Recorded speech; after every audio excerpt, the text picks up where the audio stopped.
And we're back with Richard Reviews. Today we're reviewing a book here for Richard Reviews titled Why Zebras Don't Get Ulcers, the acclaimed guide to stress, stress-related diseases, and coping. This is one of the best science writers of our time, says Oliver Sacks. This book is by Robert M. Sapolsky, and it was given to Richard in 2014. Richard here on YouTube read this book in 2014, and he wrote his official review on his blog, which can be found at richardreviews.com. The link will be posted in the bio of his YouTube page. Please check it out. This book is the revised and updated version. It is the 3rd edition version.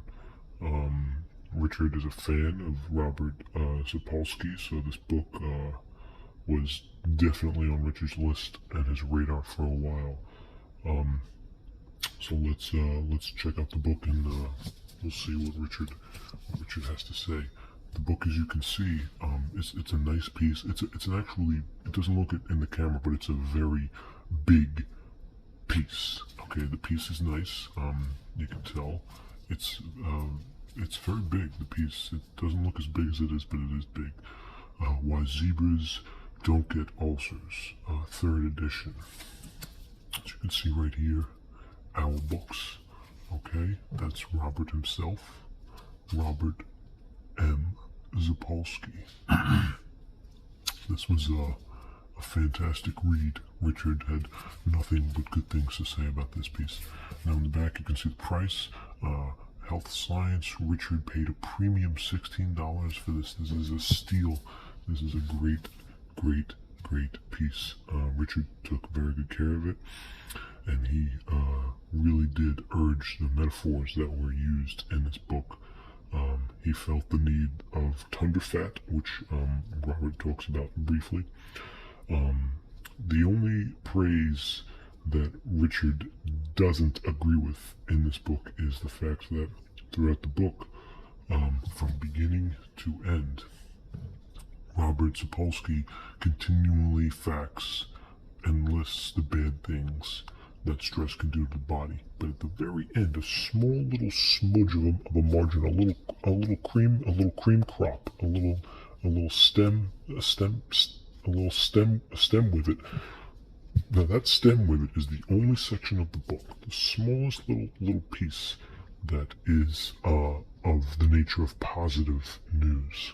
Richard found this book very depressing in the first 85% of it. Then it started to get better.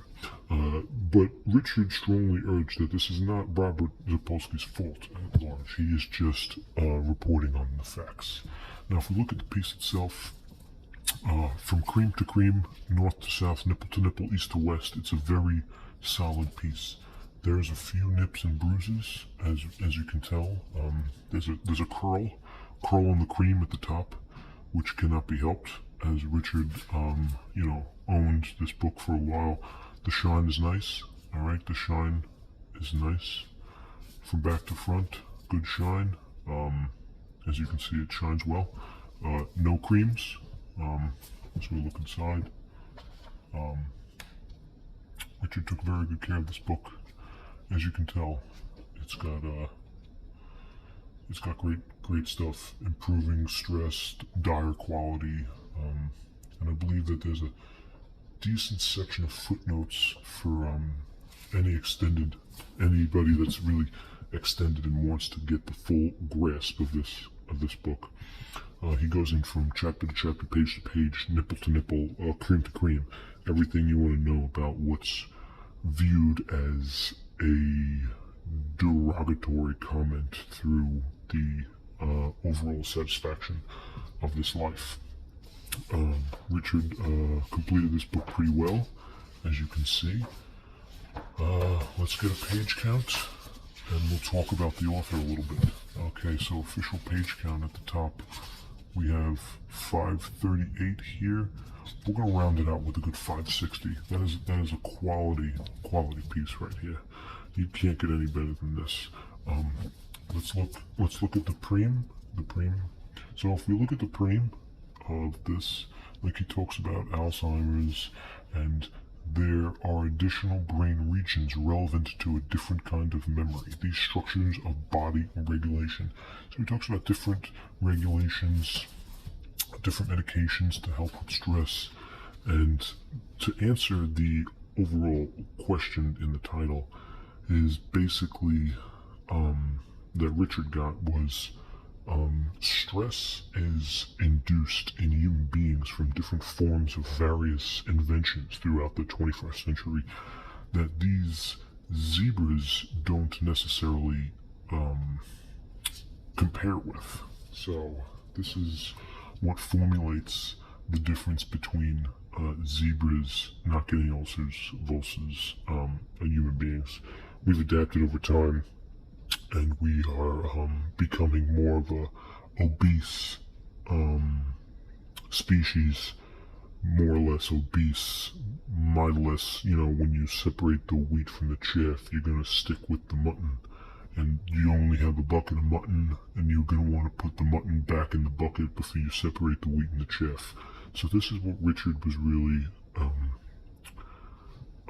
no pun intended, stressing to the reviewers, and he felt that it was well delivered and much appreciated for Mr. Robert Sapolsky, Robert M. Sapolsky, author of also Primate's Memoir. Richard also reviewed Robert Sapolsky's book Behave, which is also uploaded on this channel. You can find it at richardreviews.com. That book is a little longer, but this book is a little shorter, and you can find that review here. That's it for Richard Reviews today. So this is Why Zebras Don't Get Ulcers by Robert M. Sapolsky. Thank you, and we'll see you next time.